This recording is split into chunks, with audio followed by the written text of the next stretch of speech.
Alhamdulillah. Back to Ramadan Radio Wolverhampton. My name is Yusuf Shafi, and this is the Kids Quran Stories program.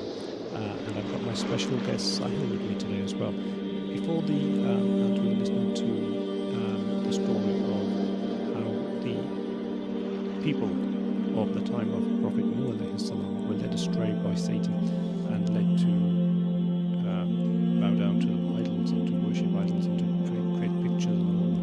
So I want to bring in my special guest Sahil today, and I want to inshallah get him to introduce the concept of Hazrat Nuh alayhi salam. So Sahil, what do you know about Hazrat Nuh alayhi salam? Well, I know that Hazrat Nuh al-Islam was sent down so he could stop people from going astray from Allah, and so he tried. He got very few followers, Okay.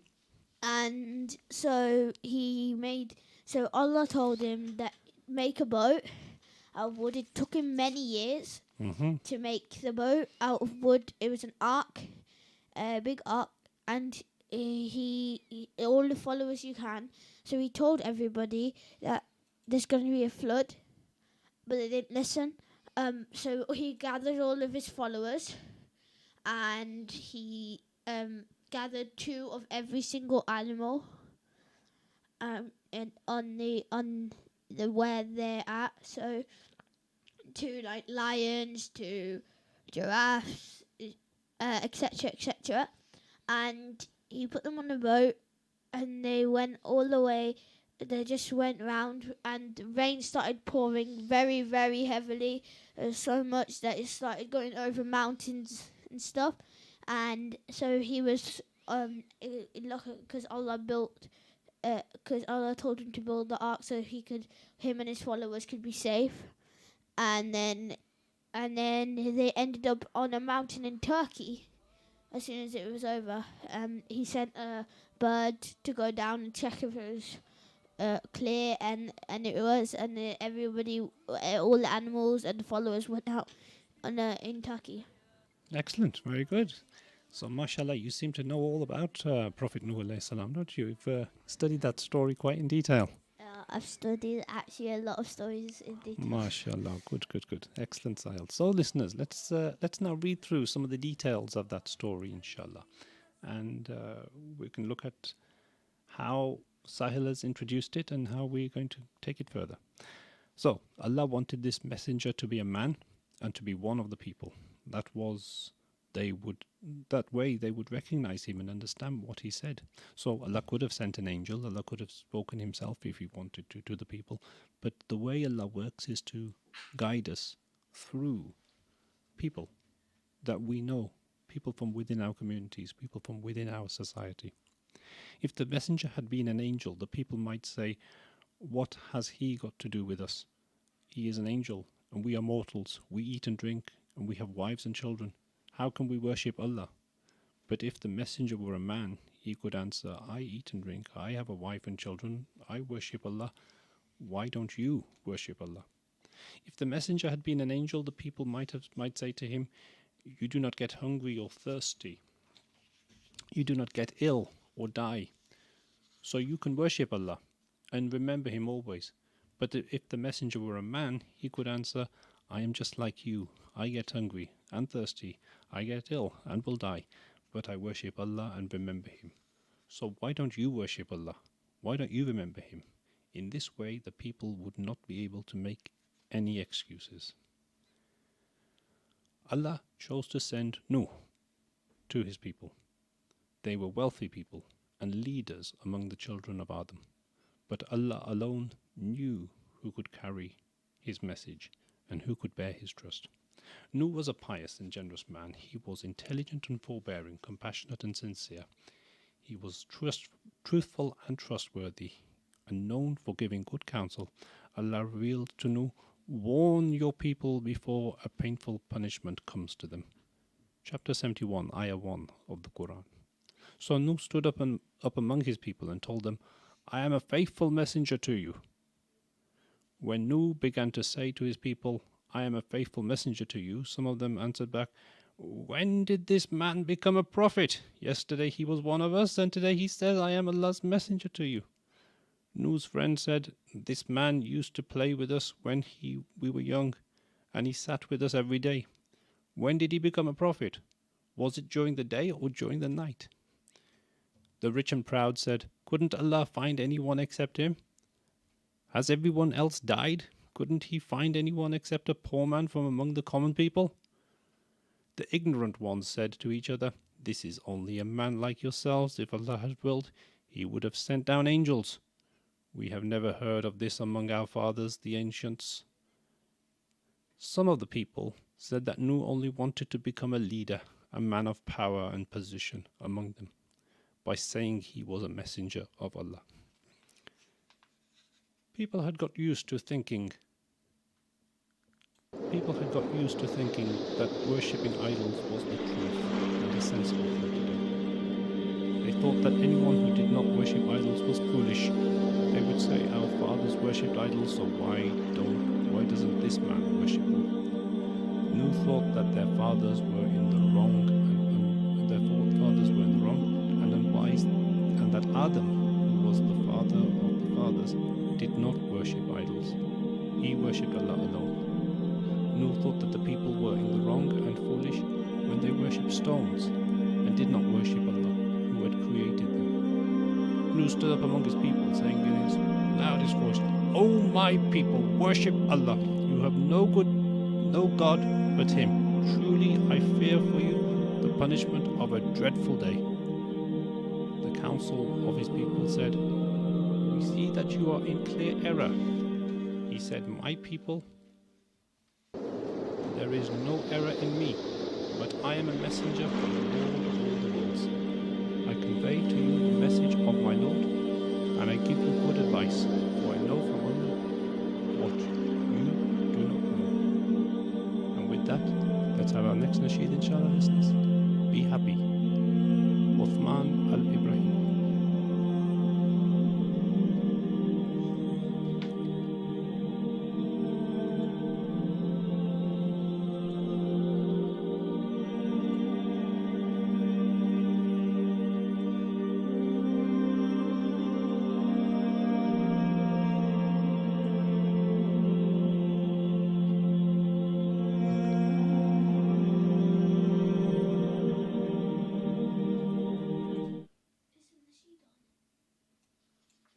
Sorry, listeners, a bit of a technical issue with this.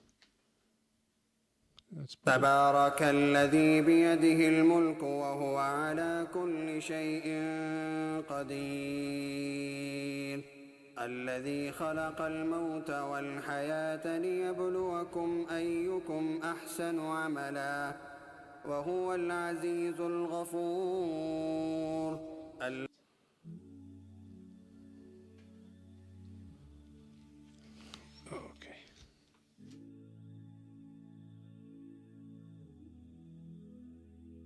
I've been waiting, I've been hurting, 'cause I've been falling. I need your help. My heart is breaking, so tired of crying. Lord, I'm calling, I need your help. I don't wanna fight no more, I don't wanna fight this war. Oh na na, oh na na, oh na na na. I don't wanna fight no more, I don't wanna fight this war. Oh na na, oh na na, yeah. Astaghfirullah.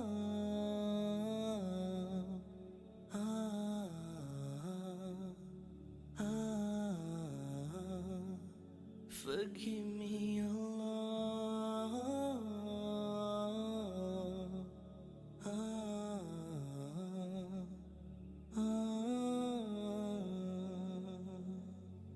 I'm so broken, my wounds are open, my life is frozen. I need your help, 'cause people always let me down. I'm losing all my air right now. I'm suffocating, I might drown. I need your help. I don't wanna fight no more. I don't wanna fight this war. Oh na na, oh na na, oh na na na. I don't wanna fight no more. I don't wanna fight this war. Oh na na, oh na na, yeah. Astaghfirullah.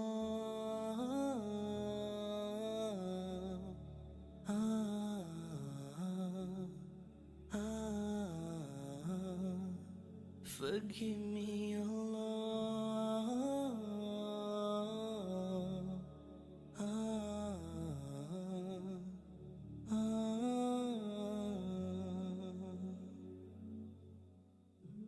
I don't wanna run anymore.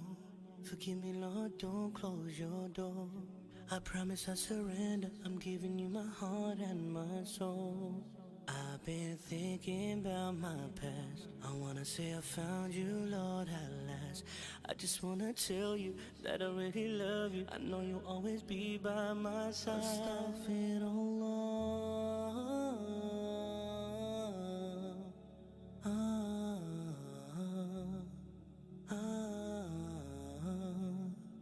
Forgive me, Allah.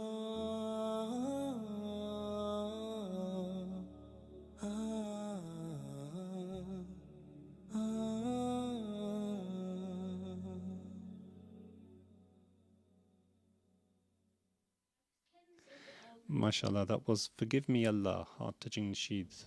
Now, we were carrying on with the story. So Nuh tried hard to abandon his people. Nuh tried hard to make his people abandon idols and worship Allah alone. But only a few of these people who worked with their hands and ate lawful food, lawfully earned, believed in him. The rich were too proud of being rich to believe. Their pride kept them from listening to Nuh. Their property and children distracted them from thinking about the next world. They would say, "We are nobles, and those people are lowly." When Nuh called them to Allah, they answered, "How should we believe you when the lowliest follow you?" Then they asked Nuh to drive the poor away. Nuh refused and said, "I cannot drive away the believers. My door is not a king's door. I am only a clear warner." Quran chapter 26 verses 114 to 115. Nuh knew that the poor people were sincere believers, and that Allah would be angry if he drove them away. Against the anger of Allah, no one would be able to help him. Nuh said, "My people, who could deliver me from Allah if I drive them? Who could deliver me from Allah if I drive them away?" The rich said to the people, "Listen to us. What Nuh is calling you to is not true. It is not good. Why? Because we are the first to sample every good thing. We have every sort of good food, every sort of beautiful clothes. We set the fashion and the people follow us. We have seen that we do not want for any good things, and nobody outdoes us in anything in the city." They said about the people who had believed in Nuh, "If there had been any good in this religion, it would have come to us before these paupers. If it had been any good, they would not be before us in attaining it." So Sahil, let's bring you in at this point. These people, these rich people, thinking if it's good, it should have come to them first. And if it was not come to them first, then it's not true. What's your view on that?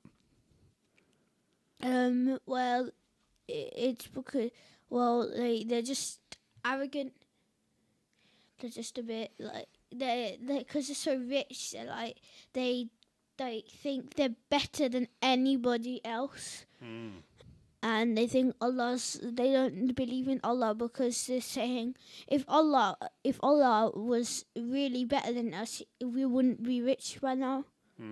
So it's that arrogance which is leading them to not believe in Allah. And they're saying, "We're rich, we're super, we're amazing, we've got everything, and surely Nuh should have been from amongst us, And the followers of Nuh, followers of this, if it was true, would only be the good people, and sorry, from their point of view, the good people, and from their point of view, the rich people and the clever people.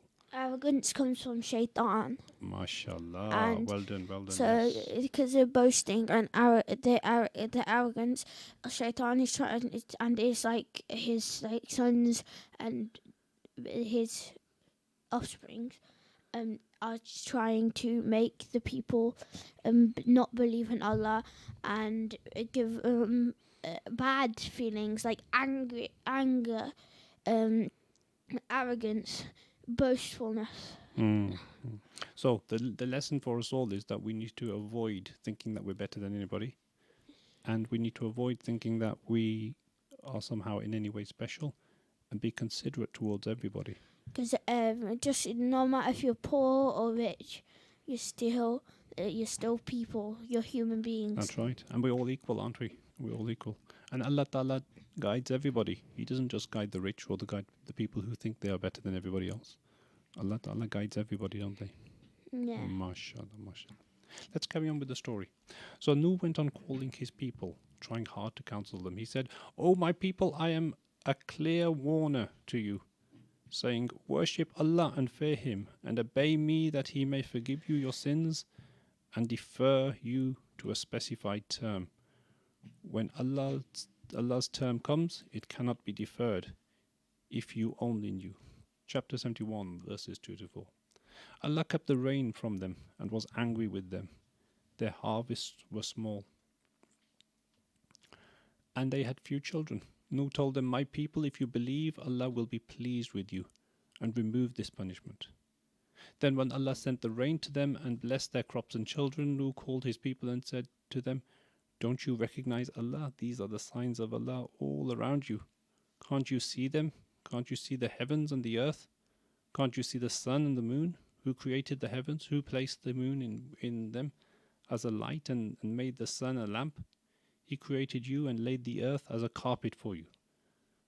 But the people of Nuh would not understand and would not believe. When Nuh called them to Allah, they put their fingers in their ears. Now how can anyone who does not hear a message understand it? How can anyone who does not want to hear?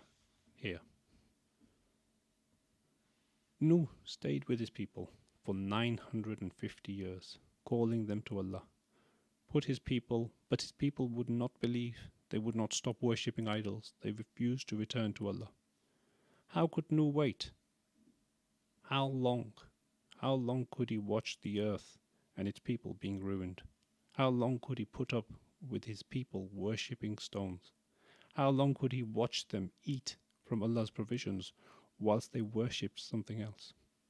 Why did Nuh not get angry? He was more patient than anyone else could have been. 950 years. Subhanallah, Subhanallah. Then Allah revealed to Nuh, "None of your people will believe except those who have already believed." When Nuh called his people again, they said, "Nuh, you have disputed with us, and you have disputed often with us. So bring us what you promised us if you are speaking the truth." Nuh became angry for Allah and despaired of those people. He said, "O Allah, do not leave even one of the unbelievers on the earth." So we've come to a stage there where, mashallah, Hadrat Nuh alayhi salam has spent 950 years. And during those 950 years, he's become very, very, very exasperated. He's got to the point where he's saying, "I've been patient. I've tried my best to talk to these people. And for them to see that believing in these idols is haram, it is wrong. And spending your life drawing pictures and then bowing down to them and producing idols and not believing in Allah is the wrong way." But the people said, "Well, do what you can."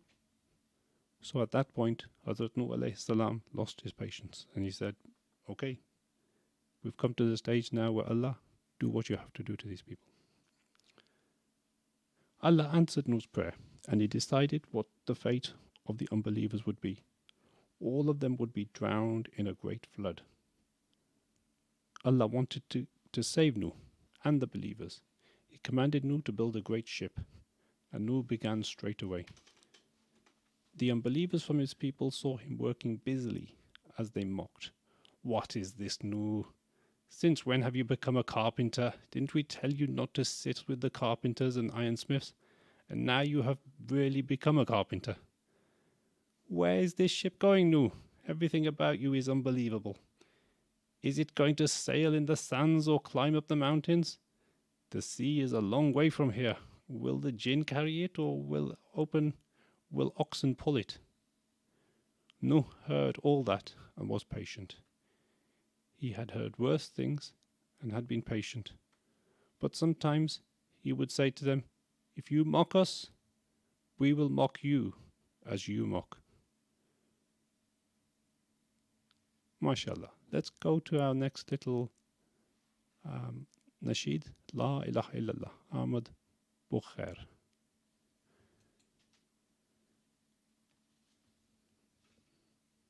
الله الله يا ربي يا الله الله يا ربي يا الله لا إله إلا الله لا إله إلا الله لا إله إلا الله محمد رسول الله محمد رسول الله أرجو رضاك يا الله أنت الرحيم يا الله هبني عطاك يا الله أنت الكريم منك العطاء يا الله أنت العظيم يا الله فيك الرجاء يا الله أنت الحليم الرحمن الستار ملك الملك الغفار الوهاب المنان المتعال الرحمن الستار ملك الملك الغفار الوهاب المنان المتعال الله الله يا ربي يا الله الله يا ربي يا الله لك يا إلهي وجهاتي في الحزن أو في الفرحة ما ثم لي في شدتي إلا كإن جار الزمان ترقي النوال وتكرم وبرغم ذنبي ترحم ولك الثناء الأعظم يا واهب المنن الحسان ألقيت في القلب الآمان وزرعت في الأم الحنان وحفظتنا طول الزمان وهديتنا سبل الجنان لك كل حمد في الورى عد الرمال وأكثارا ما لاح بدر أو سارا دوما على مر الزمان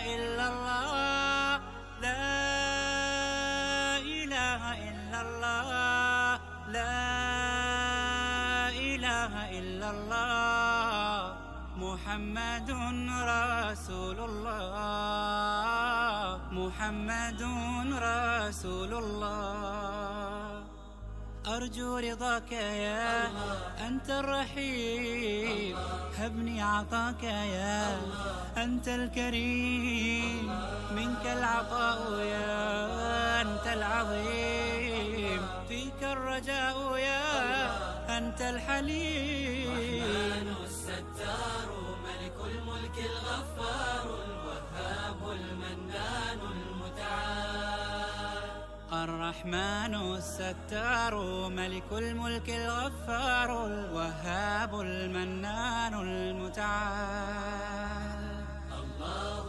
الله يا ربي يا الله الله يا ربي يا الله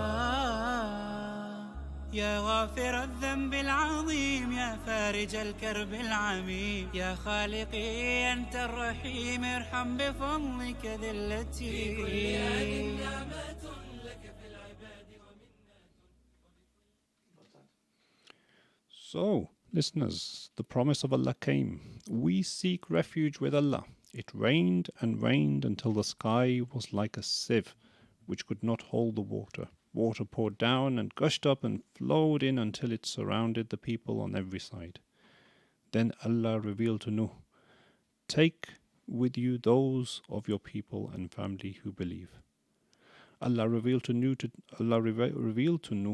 to take with him a pair of every animal and bird, a male and a female, because the flood would cover the earth. Neither man nor beast would be saved from it. Nuh did so. With him in the ark were those of the people who believed in him, and a pair of every bird and animal. The ark rode with them on waves like mountains. The people outside the ark climbed onto every high place and every hill, fleeing from Allah's punishment. But there is no refuge from Allah except in Him. MashaAllah. We will carry on, inshallah, next week, Saturday, 12 o'clock, with the story of Hazrat Nuh alayhi salam.